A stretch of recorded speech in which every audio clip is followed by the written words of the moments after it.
Hi friends, welcome to Madras விருந்து.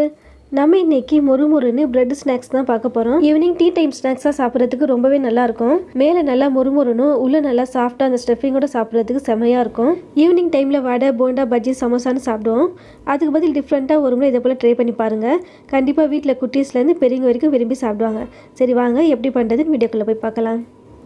Pan சூடானதும் 2 table spoon அளவுக்கு எண்ணெய் சேர்த்துக்கோங்க. எண்ணெய் கொஞ்சம் சூடானதும் ஒரு சின்ன துண்டு இஞ்சி சின்னதாக நறுக்கிக்கோங்க.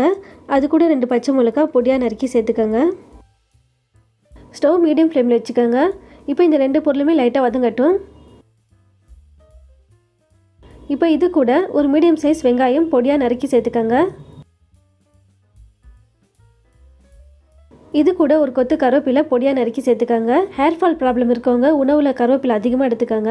இப்போ நான் நறுக்கி சேர்க்குறத விட இன்னும் நீங்கள் குட்டி குட்டியாக சாப் பண்ணி சேர்த்திங்கன்னா தனியாக கருவேப்பிலை எடுக்க மாட்டாங்க. இதனால் உடம்புக்கும் ரொம்ப நல்லது. இப்போ பாருங்கள், வெங்காயம் சீக்கிரமாக வதங்குறதுக்காக நான் கொஞ்சமாக உப்பு ஆட் பண்ணிக்கிறேன். வெங்காயம் ரொம்ப நேரம் வதங்கணும்னு அவசியம் இல்லை. கண்ணாடி பதம் அளவுக்கு வதங்கினாலே போதும். இப்போ பாருங்கள், இந்த அளவுக்கு வதங்கிச்சுன்னா போதும். இது கூட 1/2 ஸ்பூன் அளவுக்கு மிளகாய் பொடி, 1/2 ஸ்பூன் அளவுக்கு சீரகம் பொடி, 1/2 ஸ்பூன் அளவுக்கு தனியா பொடி, 1/2 ஸ்பூன் அளவுக்கு கரம் மசாலா பொடி, 1/4 ஸ்பூன் அளவுக்கு மஞ்சள் பொடி சேர்க்குறேன். நான் சேர்க்குற மிளகாய் பொடி காஷ்மீரி மிளகாய் பொடி. காரம் வந்து உங்கள் சுவைக்கு ஏற்றவாறு கூடுதலோ இல்லை குறைச்சோ சேர்த்துக்கோங்க. இப்போ ஸ்டவ் லோ ஃப்ளேமில் வச்சுருங்க. எப்போவுமே வந்துட்டு மசாலா பொடிகள் சேர்க்கும் போது ஸ்டவ் லோ ஃப்ளேமில் வச்சு தான் வதக்கணும். அப்போ தான் வந்துட்டு கரையாமல் வரும். இப்போ பாருங்கள், மசாலா நல்லா வதங்கிடுச்சு. இப்போ இது கூட 2 மீடியம் சைஸ் உருளைக்கிழங்கு வேக வச்சு மசிச்சு வச்சுருக்கேன். அதையும் சேர்த்துக்கலாம். இப்போ இந்த உருளைக்கிழங்கு இந்த மசாலா கூட ஒரே ஈவனாக மிக்ஸ் பண்ணி விட்டுக்கோங்க. பாருங்கள், இந்த உருளைக்கிழங்கு இந்த மசாலா கூட ஒரே ஈவனாக மிக்ஸ் பண்ணியாச்சு. இப்போ இது கூட கொத்தமல்லி இலைகள் சின்னதாக நறுக்கி சேர்த்துக்கோங்க. இந்த கொத்தமல்லியும் மசாலா கூட மிக்ஸ் பண்ணிக்கோங்க.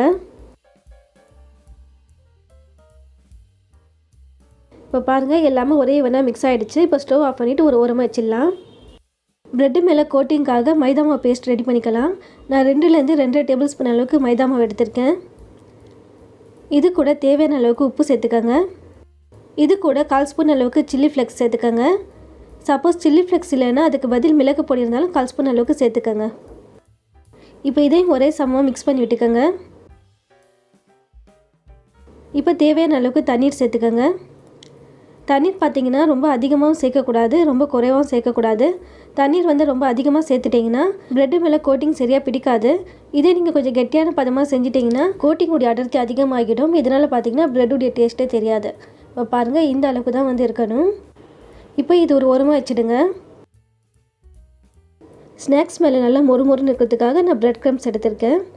ப்ரெட் ஸ்நாக்ஸ் செய்கிறதுக்கு நான் 4 துண்டு ப்ரெட் எடுத்திருக்கேன். இப்போ இந்த ப்ரெட்டு மேலே உருளைக்கிழங்கு மசாலா ஒரே ஈவனாக இருக்க மாதிரி ஸ்ப்ரெட் பண்ணி விட்டுக்கோங்க. உருளைக்கிழங்கு மசாலா வந்து கொஞ்சம் கெட்டியான தன்மையாக இருந்துச்சுன்னா கொஞ்சமாக தண்ணி தெளித்து விட்டு மிக்ஸ் பண்ணிக்கோங்க. அப்போ தான் ப்ரெட்டில் அப்ளை பண்ணும்போது பார்த்திங்கன்னா நல்லா ஸ்மூத்தாக ஒரே ஈவனாக அப்ளை பண்ண முடியும். இந்த ஸ்நாக்ஸ் வந்து மேலே நல்லா மொறுமொறுன்னு இருக்கிறதுக்காக ப்ரெட் க்ரம்ஸ் வந்து தேவைப்படும். ப்ரெட் க்ரம்ஸ்னால் எதுவும் இல்லைங்க, ப்ரெட்டுடைய கலர் மாறாத அளவுக்கு ப்ரெட்டை ட்ரையாக வதக்கிட்டு 2 பல்ஸ் மூடி விட்டு அரைச்சிங்கன்னா ப்ரெட் க்ரம்ஸ் கிடச்சிடும். ப்ரெட் க்ரம்ஸ் வந்து நீங்கள் ஸ்டோர் பண்ணி வச்சாலும் உங்களுக்கு ரொம்ப யூஸ்ஃபுல்லாக இருக்கும். ஏதாவது கட்லெட் செய்யும்போது இதை போல் பயன்படுத்தலாம். அது மட்டும் இல்லாமல் காலிஃப்ளவர் 65 செய்யும்போது பார்த்திங்கன்னா மேல் நல்லா மொறுமொறுன்னு வரதுக்காக பயன்படுத்தணுன்னா ரொம்ப டேஸ்ட்டாக இருக்கும். இப்போ பாருங்கள், இதே போல் தான் ஃபுல்லாக அப்ளை பண்ணிக்கணும்.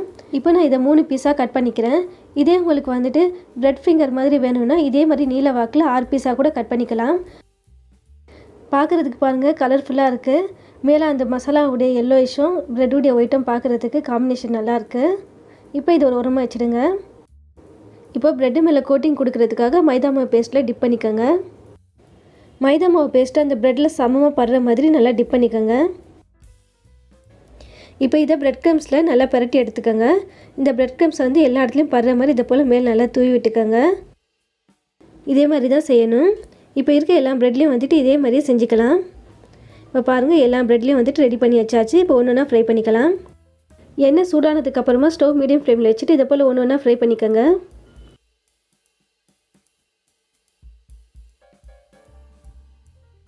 லைட்டாக ஒரு பக்கம் ஃப்ரை ஆனதும் திருப்பி போட்டுக்கலாம். இப்போ பாருங்கள், லைட்டாக ஒரு பக்கம் ஃப்ரை ஆகிடுச்சு. இப்போ திருப்பி போட்டுக்கலாம்.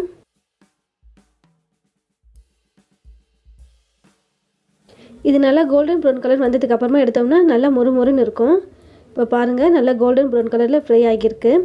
பார்க்கும்போது உங்களுக்கே தெரியும் நல்லா மொறுமொறுன்னு ஃப்ரை ஆகிருக்கு. பாருங்கள், மேலே பார்த்தீங்கன்னா நல்லா மொறுமொறுன்னு உள்ளே நல்லா சாஃப்டாக ஸ்டஃபிங்கோடு சாப்பிடும்போது பார்த்தீங்கன்னா ரொம்பவே டேஸ்ட்டாக இருக்கும். இது இப்படியே சாப்பிட்டாலும் ரொம்ப சுவையாக இருக்கும். பசங்களுக்கு கொடுக்கும்போது பார்த்தீங்கன்னா டொமேட்டோ கெச்சப் இல்லைன்னா மைனஸ் அது போல் வச்சும் கொடுக்கலாம். ரொம்ப விரும்பி சாப்பிடுவாங்க. கண்டிப்பாக நீங்கள் வீட்டில் ரொம்ப ட்ரை பண்ணி பாருங்கள். எப்போவும் பஜ்ஜி போண்டா சமோசான்னு சாப்பிட்டுட்டு இருக்கும்போது இது ஒன்று புதுசாக ட்ரை பண்ணி பாருங்கள். ரொம்ப சுவையாக இருக்கும். உங்களுக்கு இந்த ரெசிபி பிடிக்கும்னு நம்புகிறேன். அப்படி பிடிச்சிருந்துச்சுன்னா கண்டிப்பாக வீட்டில் ரொம்ப ட்ரை பண்ணி பார்த்துட்டு எப்படி இருக்குன்னு என் கூட கமெண்ட்டில் ஷேர் பண்ணிக்கோங்க. ஃப்ரெண்ட்ஸ், ஃபேமிலி, ரிலேட்டிவ்ஸ் வேறு யாருக்காவது இந்த ரெசிபி தேவைப்பட்டாலும் இந்த வீடியோ ஷேர் பண்ணி விடுங்க. மறக்காமல் நம்ம மெட்ராஸ் வந்து சேனலுக்கும் சப்ஸ்கிரைப் பண்ணிக்கோங்க. தேங்க்யூ.